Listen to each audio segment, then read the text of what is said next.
안녕하세요. 기분 좋은 만남의 조혜인입니다. 스페인을 상징하는 것 중에 하나가 바로 플라멩고죠. 아직은 우리에게 참 생소한 예술인데요. 오늘 이분을 모시고 플라멩고의 매력에 한번 흠뻑 빠져보도록 하겠습니다.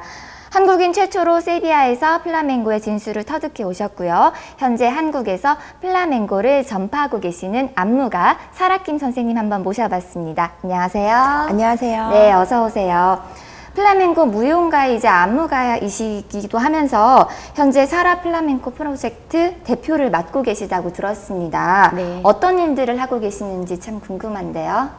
예. 저는 스페인의 예술 장르의 하나인 플라멩코 세계 무형 문화유산으로 지정이 돼 있어요. 그 플라멩코라는 예술을 가지고 공연을 하고 전시도 하고 또 그거와 더불어 스페인 문화가 굉장히 플라멩코에 많이 녹아져 있거든요. 네, 그런 것들을 알리고 그다음에 또 가르치는 그런 일을 하고 있습니다.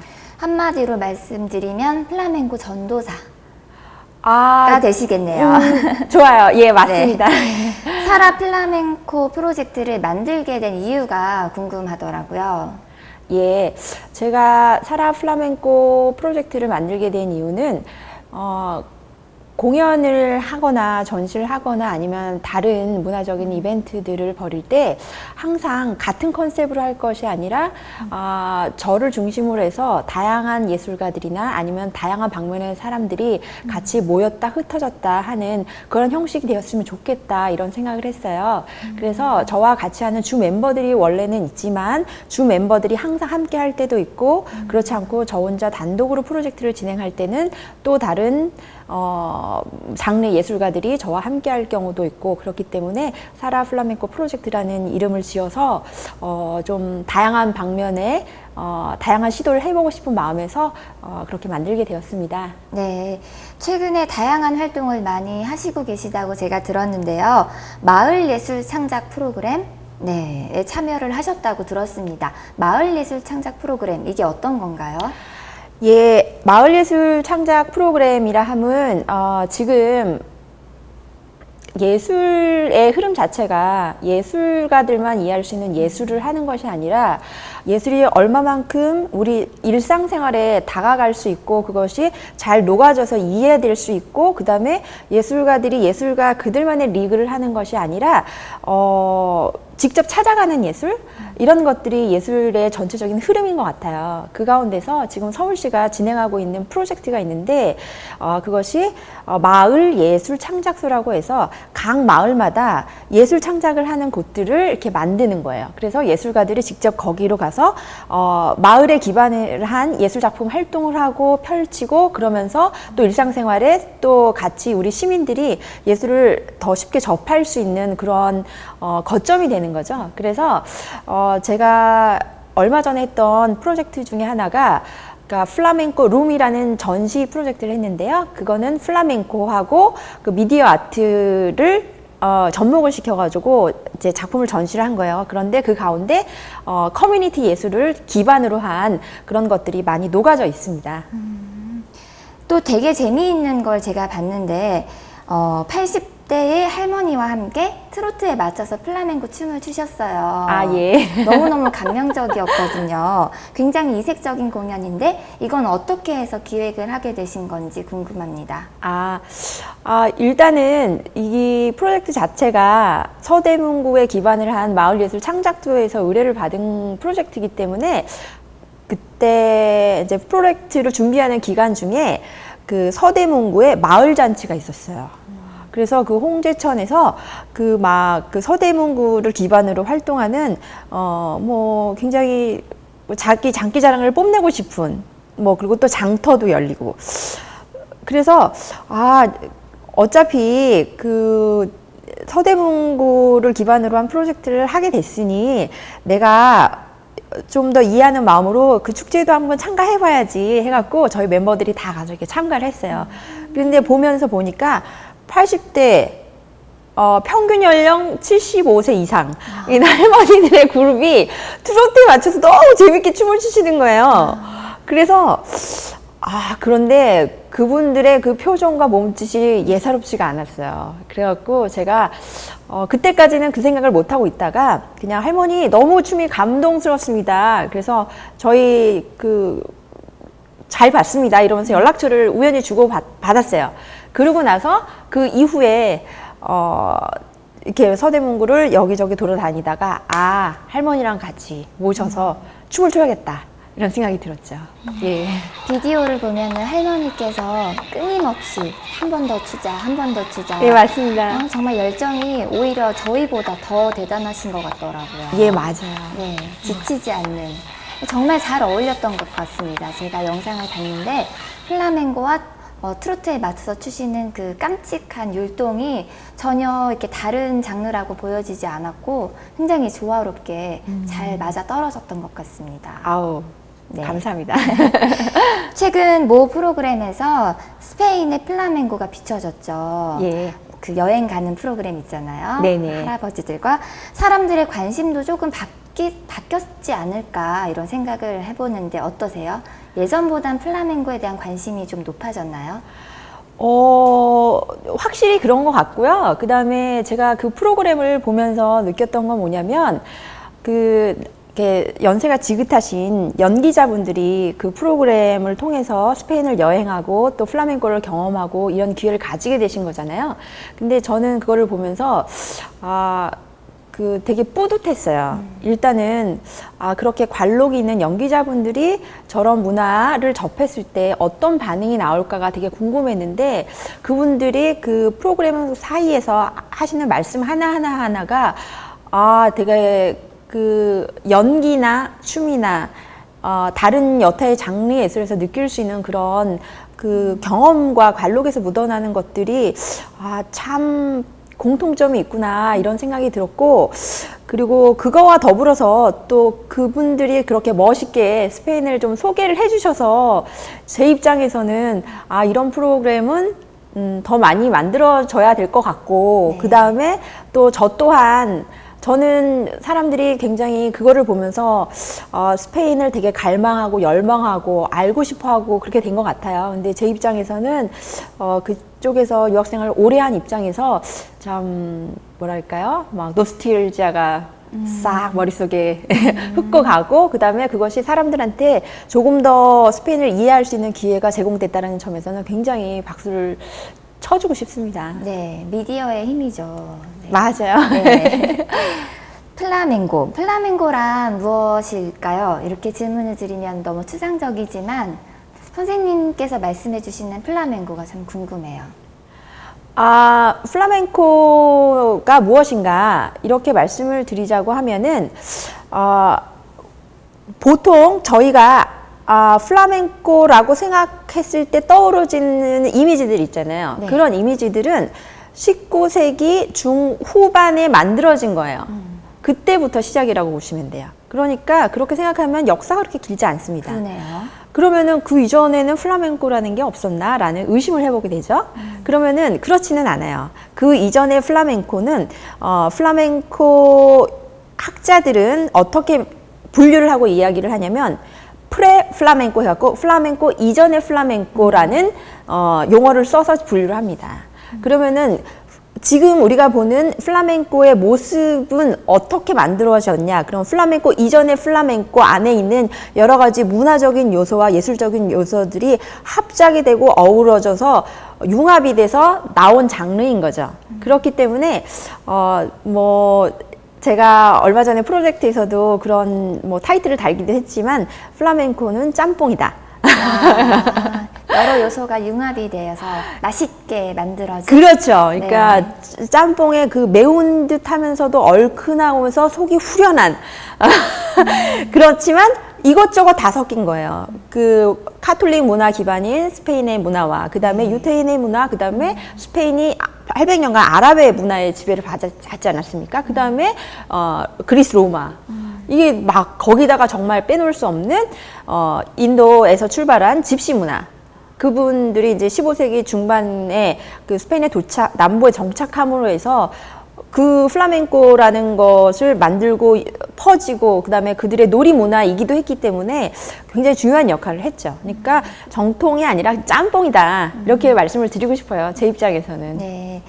우리나라 사람들도 흥이 많잖아요. 네. 스페인 사람만큼이나 또 한의 정서도 갖고 있는데 이런 두 점이 스페인 문화와 스페인 사람들과 참 닮아 있다고 생각이 돼요. 많이 비슷한가요? 한과 흥의 정서.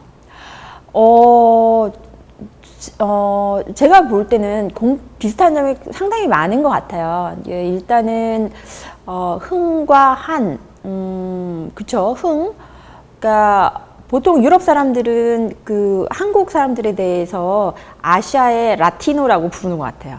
그러니까 피가 끓는 그 반도 기질이 있는 이탈리아, 뭐 한국 이런 식으로 그런 부분에서 그 스페인이라는 나라도 이렇게 페닌슐라 반도 국가이기 네. 때문에 그러한 기질적으로 닮아 있는 것들이 분명히 있고요. 그런데 이제 그것을 표현하는 방법 자체가 그들의 문화와 우리의 문화가 다르기 때문에 약간 다른 방식으로 표현이 되는 거죠. 그러니까 제가 생각할 때 한국의 한은 어떻게 보면 누르고 눌러서 나오는 그런 한의 정서를 정말 선으로 표현하자면 아지랑이가 모락모락 나올 듯 말 듯 막 그런 거 같은 느낌이라고 하면 스페인의 플라멩코에서 보여지는 한은 폭발하는 한. 그래서 그 절정의 카타르시스를 탁 쳐서 뭔가 확 해소를 시키는 듯한 예, 그런 한을 표현하고 있다라고 개인적으로는 느끼고 있어요. 네. 그리고 비슷하지만 다른 점이 있네요. 예, 뭐 일단은 개인적으로 느끼는 부분인데 이제 학문적으로 들어가면은 또 연구해야 될 부분이 또 많이 있습니다. 네. 플라멩코는 어떻게 구성이 되어 있을까요? 그러니까 크게 나눠 보면은 플라멩코를 구성하는 예술 형식의 세 가지로 분류가 돼요. 네. 첫 번째는 뭐 춤, 바일레라고 하고요. 그 다음에 두 번째는 깐떼, 노래. 노래. 그 다음에 세 번째는 또깨. 또깨는 연주를 뜻하고요. 근데 보통 여기서 또깨 연주라고 할 때는 기타 연주를 말합니다. 그래서 각각의 이 세 가지 장르가 독립적인 장르로서도 잘 구성을 하면서도 또 같이 뭉쳤을 때 훨씬 더 조화로운 하모니가 나죠. 그리고 춤 같은 경우는 특히 노래나 기타의 반주가 없이는 굉장히 밋밋한 장르가 네. 되죠. 예. 그러면 세 가지로 하면은 춤, 춤, 노래, 반주, 연주, 기타 연주. 예. 네. 플라멩코 안무를 짜실 때 가장 중요하게 생각하는 부분이 어떤 거세요? 제가 안무를 할 때 중요하게 생각하는 거는 일단은 플라멩코 안무를 할 때 그 플라멩코의 안무라고 하면 결국은 플라멩코 그 깐떼, 플라멩코의 노래를 깐떼라고 한다고 아까 말씀을 드렸던 것처럼 그 깐떼에 기반해서 그 위에 춤을 얻는 것이거든요. 그렇기 때문에 그 노래를 이해하는 거가 굉장히 중요해요. 그러니까 예를 들면 노래는 막 되게 구슬프고 슬프고 그 다음에 어떻게 보면 시련의 아픔 내지는 뭐 이런 것들을 노래하고 있는데 예를 들면 멜로디가 밝을 수도 있거든요. 그러면은 멜로디가 밝다고 해서 그 춤이 기쁜 춤이 될 수는 없어요. 왜냐하면 네. 가사 자체가 뭐 그렇게 가는 경우도 있고 그리고 각 장르마다 그 고유한 특성들이 있어요. 그래서 그 각 장르의 고유한 특성을 좀 인지를 하고 숙지를 한 다음에 그거에 맞는 안무를 만들어내는 것이 굉장히 중요하다고 생각합니다. 예. 일단 가사, 노래 의미, 가사 전달이 안무가한테 돼야 되겠네요. 그것도 돼야 되지만 일단 그 가사들이라는 것이 그 구전으로 되어서 이렇게 굳어진 것들이에요. 그러니까 지금 현 시대로 볼 때는 지금 저런 일이 있을까? 없는 일도 많죠. 그러나 그러함에도 불구하고 기본적으로 이해는 하고 있어야죠. 네. 안무에서 특히 발 동작이 굉장히 인상적이에요. 발의 움직임이 매우 중요한 것 같은데 이거에 대해서 말씀을 해주세요. 플라멩코에서 그 지금 말씀하신 그 발동작이라고 하는 그런 테크닉은 스페인어로 사파테아도. 까빠떼야도. 좋습니다. 발음 좋으세요. 사파테아도라고 하는데요. 이 사파테아도의 주 기능이라고 할까요? 예, 이 테크닉이 있는 이유는 플라멩코 댄서가 신는 신발에 보면은 밑에 못이 박혀 있어요. 그래서 그것이 나무에서 이렇게 춤을 췄을 때 그 소리가 나죠. 그러면 그 소리가 그 신발에 박힌 못과 그 나무가 부딪히는 소리 때문에 퍼커션 역할을 하게 됩니다. 그래서 그 댄서가 만들어내는 다양한 리드미컬한 그런 것들이 이렇게 다 모아져서 어떻게 보면 발로 하는 댄서가 몸으로 소리를 내는 그런 연주라고 보시면 돼요. 그리고 네. 특히나 플라멩코는 굉장히 리드미컬한 예술 장르이기 때문에 그 발 테크닉을 잘하고 정말 아름다운 리듬을 만들어내는 거 굉장히 중요하죠.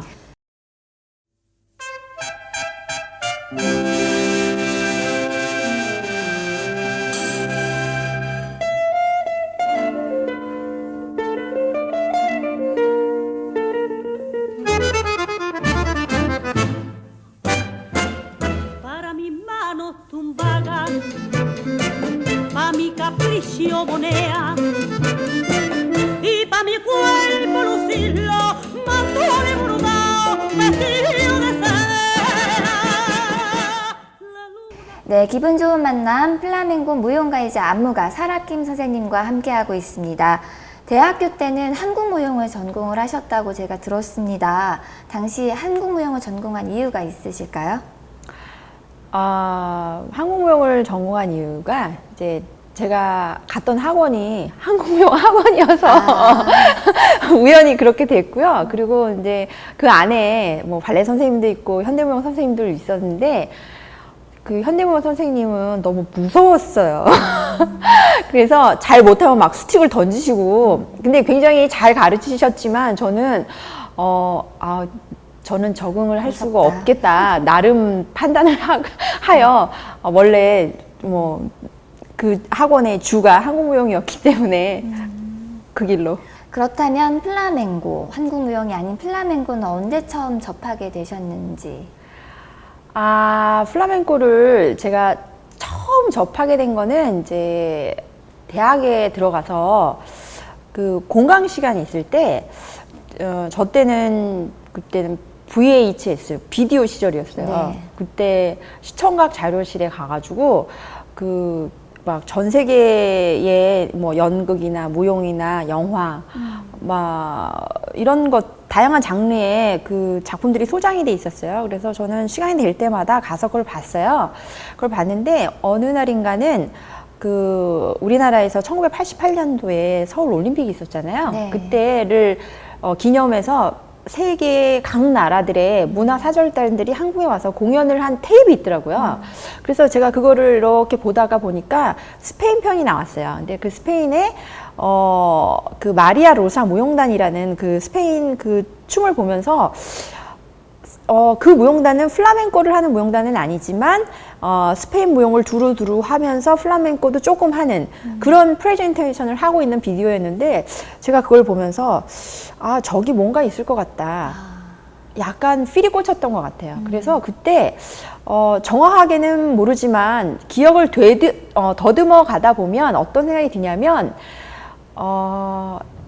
그래, 저거를 내가 언젠가는 추게 될 것 같다라는 막연한 생각. 예. 운명적인 그런 막연함. 그랬던 것 같아요. 네.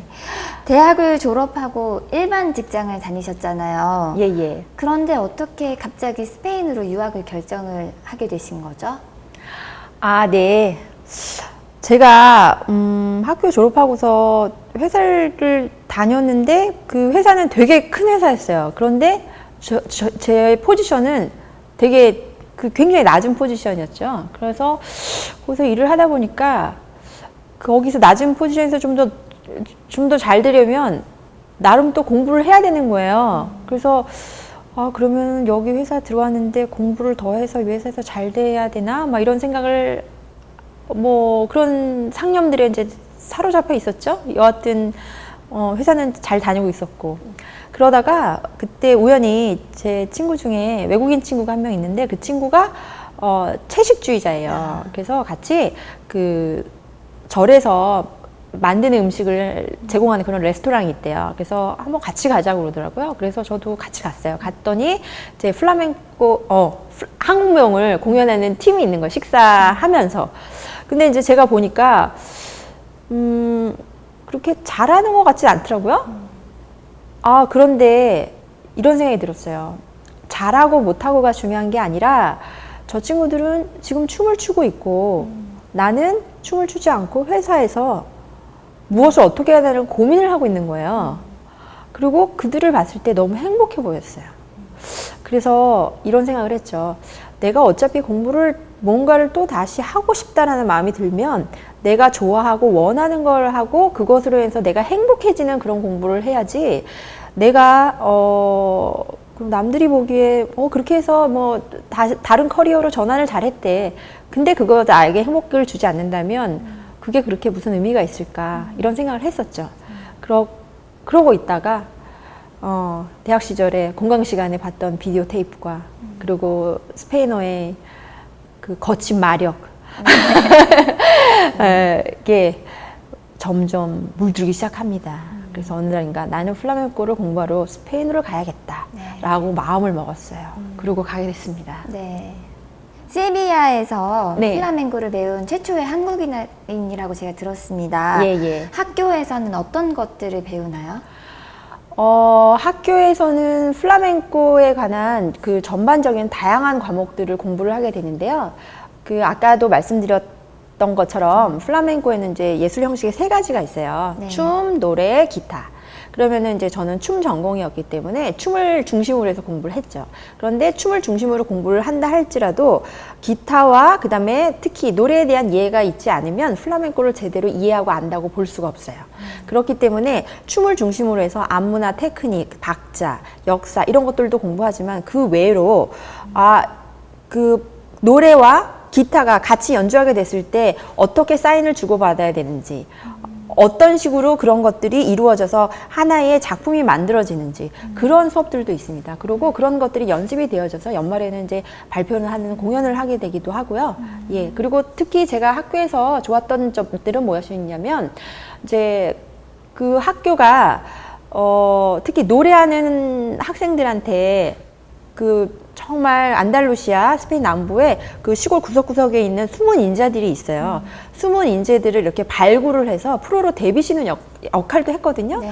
근데 그 친구들은 어떻게 보면은 정식적으로 그 플라멩코 노래 교육은 받지 않았지만 할머니, 할아버지, 삼촌, 동네 아저씨를 통해서 그렇게 배우고 갈고 닦은 실력을 이제 학교에 와서 조금 더 다듬어지고 그래서 나중에 프로로 데뷔하게 돼요.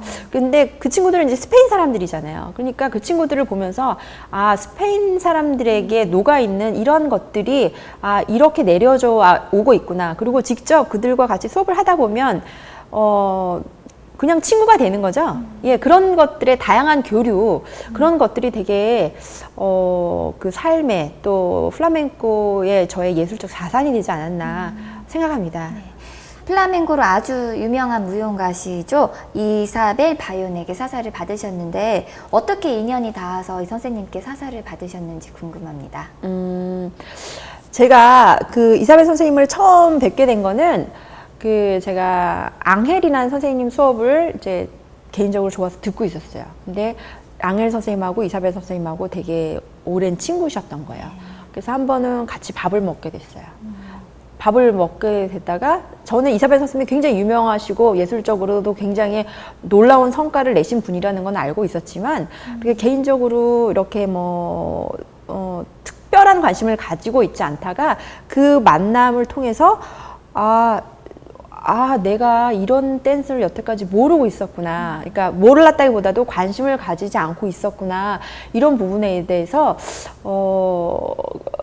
그러다가 보니까 앙헬 선생님은 남자 선생님이고 또 이사벨 선생님은 또 여자 선생님이고 또 저는 그 여자 플라멩코 댄서의 관능미와 그 섹시함 또 기타 등등 그분 속에 응집되어 있는 그 플라멩코의 에센스를 되게 배우고 싶다라는 열망에 미쳐가기 시작했어요. 네. 10년 동안 느낀 스페인, 사라 김에게 스페인은 어떤 나라였나요? 저한테 스페인이란 나라는 다양함이다라고 말하고 싶어요. 다양함이다라고 하면 저도 스페인을 가서 직접 살기 전까지는 스페인이 그렇게 다양한 나라인지 몰랐어요. 그러니까 예를 들면 은행에다가 그 신용카드를 넣잖아요. 그러면 현금 지급기에 보면은 언어가 4개가 동시에 떠요. 그 얘기를 하면 스페인어가 공식 언어이지만 스페인어 공식 언어 말고도 4개의 또 다른 공식 언어가 있는 거예요. 저는 그런 걸 몰랐거든요. 근데 여행을 다니고 살면서 보니까 스페인은 이렇게 통일 국가가 된 지가 한 500년 이 정도밖에 안 된 거예요. 1492년에 그 이사벨 여왕하고 페르난도 왕자가 이렇게 결혼을 해가지고. 그래서 그런 다양함 속에서 그런 스페인을 알고 경험하는 것 자체가 되게 즐거웠어요. 예, 그래서 스페인을 생각하면 저는 투우하고 플라멩코만 생각했던 사람인데 네. 가서 보니 투우와 플라멩코 말고도 엄청난 것들이 많이 있더라고요. 예, 스페인은 꼭 가봐야겠네요. 맞아요. 꼭 가보셔야 돼요.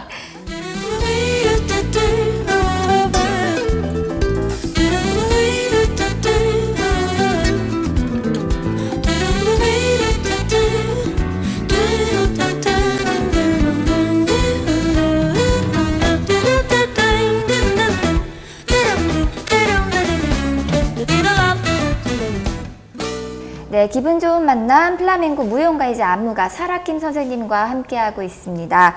그런데 한국에 오셔서 처음에 어떤 공연들을 하셨나요? 한국에 와서는요, 일단 제가 한국에 온다라는 얘기를 어디선가 듣고 사람들이 모였었어요. 그래서, 그래서 그분들이 수업을 좀 해달라고 그래서 일단은 가르치기 시작했어요.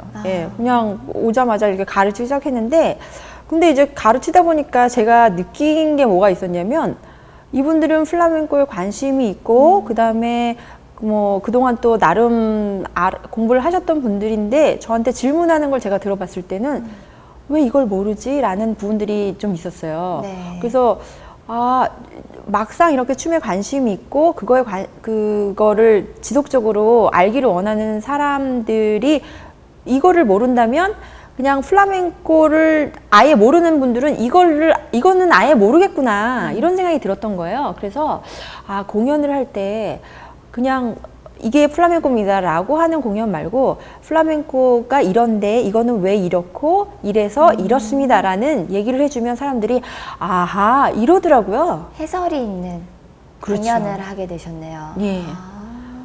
그게 사실 그때 계속 또 그런 테마가 유행이기도 했잖아요. 네.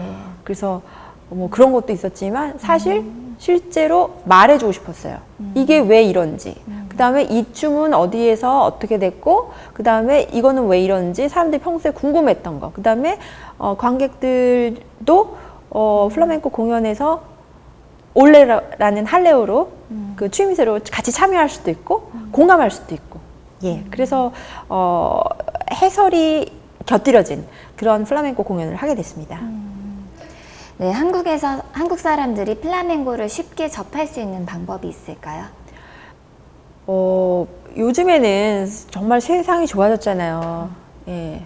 저는 이제 유학 가기 전에는 그 플라멩코 영상 하나 보려고 비디오를 카피를 해서 이렇게 봤었는데 지금은 검색만 하시면 정말로 그 유명한 그 아티스트들의 공연을 집에서 안방에서 스크린만 넓다면 볼 수 있어요. 그리고 또한 그 어플리케이션들도 있어요. 그래서 원하시면 들어가셔갖고 어플리케이션을 다운 받으면 하루 종일 그 음악을 들을 수 있는 경우도 많이 있고요. 예. 그런 어떤 매체를 통해서 쉽게 이렇게 접할 수 있게 됐다. 그렇죠. 말씀이시네요. 선생님께서는 다시 태어나도 플라멩코를 하실 것 같으세요? 다시 태어나도요 플라멩코를 하고는 싶은데요 스페인 사람으로 한번 태어나 봤으면 좋겠어요. 그러면 뭐 어떻게 다를까? 별로 다를 것 같지 않은데요. 아마도 플라멩코를 좀 더 일찍 접하게 됐겠죠?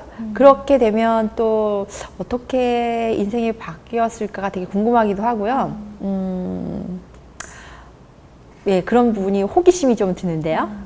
플라멩코의 어떤 매력 때문에 다시 태어나도 그걸 하고 싶으신지 궁금합니다. 플라멩코에 보면은 제가 플라멩코 추는 거를 보거나 제가 출 때 제가 느끼는 그런 감정들은 이게 되게 거침이 없다 내지는 되게 본능적이다 그리고 원초적이다 이런 생각이 들거든요. 이런 것들은 어떤 군더더기를 붙여서 그거를 예쁘게 아름답게 보이려고 해서 만들어지는 것이 아니라 그 자체로 어떤 보석이 있다면 보석 이전에 그 원석의 개념이라고 할까요? 그렇게 그러니까 사람들이 춤을 추면서도 춤이 뭐 그렇게 아름답다라는 표현은 쓰지만 그것이 예쁘다라든지 아니면 우아하다. 물론 우아할 수도 있어요. 그렇지만 그런 게보다는 조금 더 거침이 없고 에너지가 넘치고 예, 그런 부분들이 저의 기질과는 굉장히 상당히 맞닿는 것 같아요. 예, 그래서 저도 모르는 사이에 이렇게 끌려가고 끌어오고 이런 것들을 자꾸 플라멩코 나 사이에 밀당을 하고 있는 것 같아요. 네.